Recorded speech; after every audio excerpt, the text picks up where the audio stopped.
Assalamualaikum warahmatullahi wabarakatuh. Selamat berjumpa kembali bersama Sridil TV. Sridil TV akan mengulas tentang kisah asal-usul Ragamulya yang merupakan raja terakhir kerajaan Sunda. Ragamulya adalah raja terakhir kerajaan Sunda yang beribu kotakan di Pakuan Pajajaran.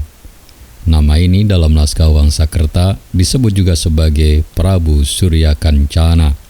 Sedangkan dalam Carita Parahyangan dikenal dengan nama Nusya Mulya. Untuk menyimak selengkapnya, silakan bantu kami dengan cara klik tombol subscribe dan nyalakan tombol loncengnya agar Anda tidak ketinggalan dengan video-video terbaru dari kami secara gratis. Check it out.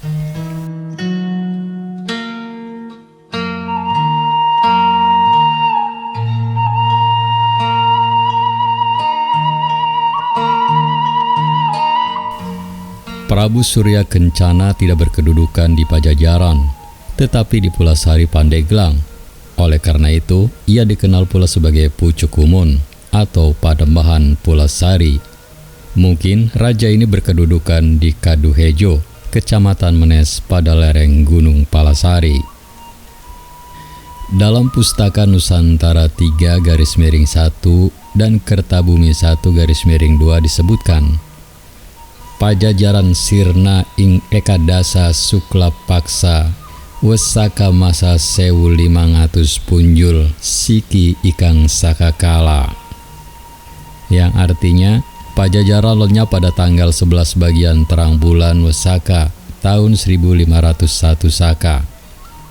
Tanggal tersebut kira-kira bertepatan dengan 8 Mei 1579 Masehi.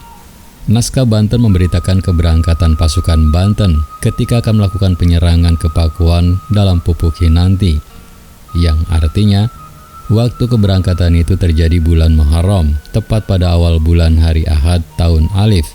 Inilah tahun Sakanya 1501. Meskipun tahun Alif baru digunakan oleh Sultan Agung Mataram dalam tahun 1633 Masehi, namun dengan perhitungan mundur tahun kejatuhan Pakuan 1579 itu memang akan jatuh pada tahun Alif, yang keliru hanyalah hari. Sebab dalam periode itu tanggal 1 Muharram tahun Alif akan jatuh pada hari Sabtu. Yang terpenting dari naskah Banten tersebut adalah memberitakan bahwa benteng kota Pakuan Pajajaran baru dapat dibobol setelah terjadinya pengkhianatan. Komandan kawal benteng Pakuan Pajajaran merasa sakit hati karena tidak memperoleh kenaikan pangkat. Ia adalah saudara Ki Jongjo, seorang kepercayaan Panembahan Yusuf. Ki Jongjo bersama pasukan khusus menyelinap ke dalam kota setelah pintu benteng terlebih dahulu dibukakan saudaranya itu. Kisah itu mungkin benar, mungkin juga tidak. Yang jelas justru menggambarkan betapa tangguhnya benteng Pakuan Pajajaran yang dibuat Siliwangi.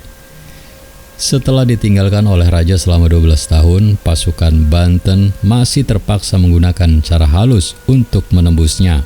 Dan berakhirlah zaman Pajajaran 1482-1579. Itu ditandai dengan diboyongnya Palangka Sriman Sriwacana, tempat duduk kala seorang raja dinobatkan dari Pakuan ke Surosoan di Banten oleh pasukan Maulana Yusuf. Batu berukuran 200 x 160 x 20 cm itu terpaksa diboyong ke Banten karena tradisi politik waktu itu yang mengharuskan demikian. Pertama, dengan dirampasnya Palangka tersebut, di Pakuan tidak mungkin lagi dinobatkan raja baru.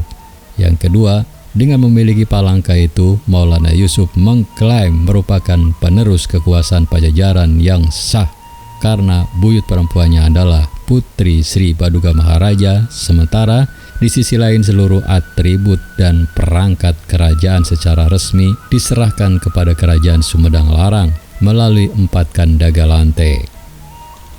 Dalam Carita Parahyangan diberitakan sebagai berikut.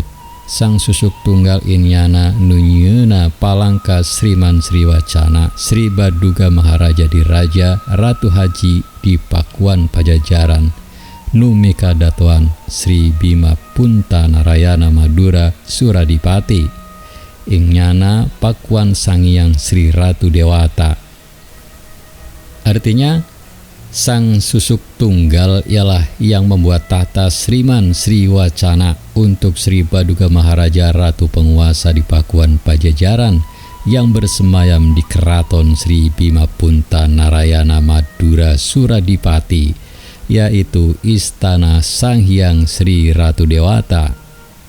Kata Palangka secara umum berarti tempat duduk, dalam bahasa Sunda pangcalikan, yang secara kontekstual bagi kerajaan berarti tahta. Dalam hal ini adalah tahta penobatannya itu tempat duduk khusus yang hanya digunakan pada upacara penobatan. Di atas palangka itulah si calon raja diberkati oleh pendeta tertinggi. Tempatnya berada di kebuyutan kerajaan, tidak di dalam istana.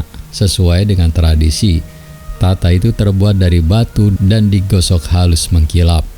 Batu tata seperti ini oleh penduduk biasanya disebut batu pangcalikan atau batu ranjang, bila kebetulan dilengkapi dengan kaki seperti balai-balai biasa. Batu pangcalikan bisa ditemukan misalnya di makam kuno dekat Situ Sangyang di Desa Cibalanarik, Kecamatan Sukaraja, Tasikmalaya, dan di Karangkamulyan bekas pusat kerajaan Galuh di Ciamis. Sementara batu ranjang dengan kaki berukir dapat ditemukan di Desa Batu Ranjang, Kecamatan Cimanuk, Pandeglang, pada petakan sawah yang terjepit pohon. Palangka Sriman Sriwacana sendiri saat ini bisa ditemukan di depan bekas Keraton Surosoan di Banten. Karena mengkilap, orang Banten menyebutnya Watu Gigilang. Kata gigilang berarti mengkilap atau berseri, sama artinya dengan kata Sriman. Sahabat Serintil, demikian kisah asal-usul Ragam Mulya, raja terakhir kerajaan Sunda. Saya yakin Anda memiliki pendapat yang berbeda. Oleh karena itu, jika ada perbedaan atau ingin melengkapi, silakan tulis di kolom komentar dengan bijak. Terima kasih telah menyimak video ini sampai selesai. Jangan lupa bantu kami dengan cara klik tombol subscribe, like, komen, dan share sebanyak-banyaknya. Wassalamualaikum warahmatullahi wabarakatuh. Bye-bye.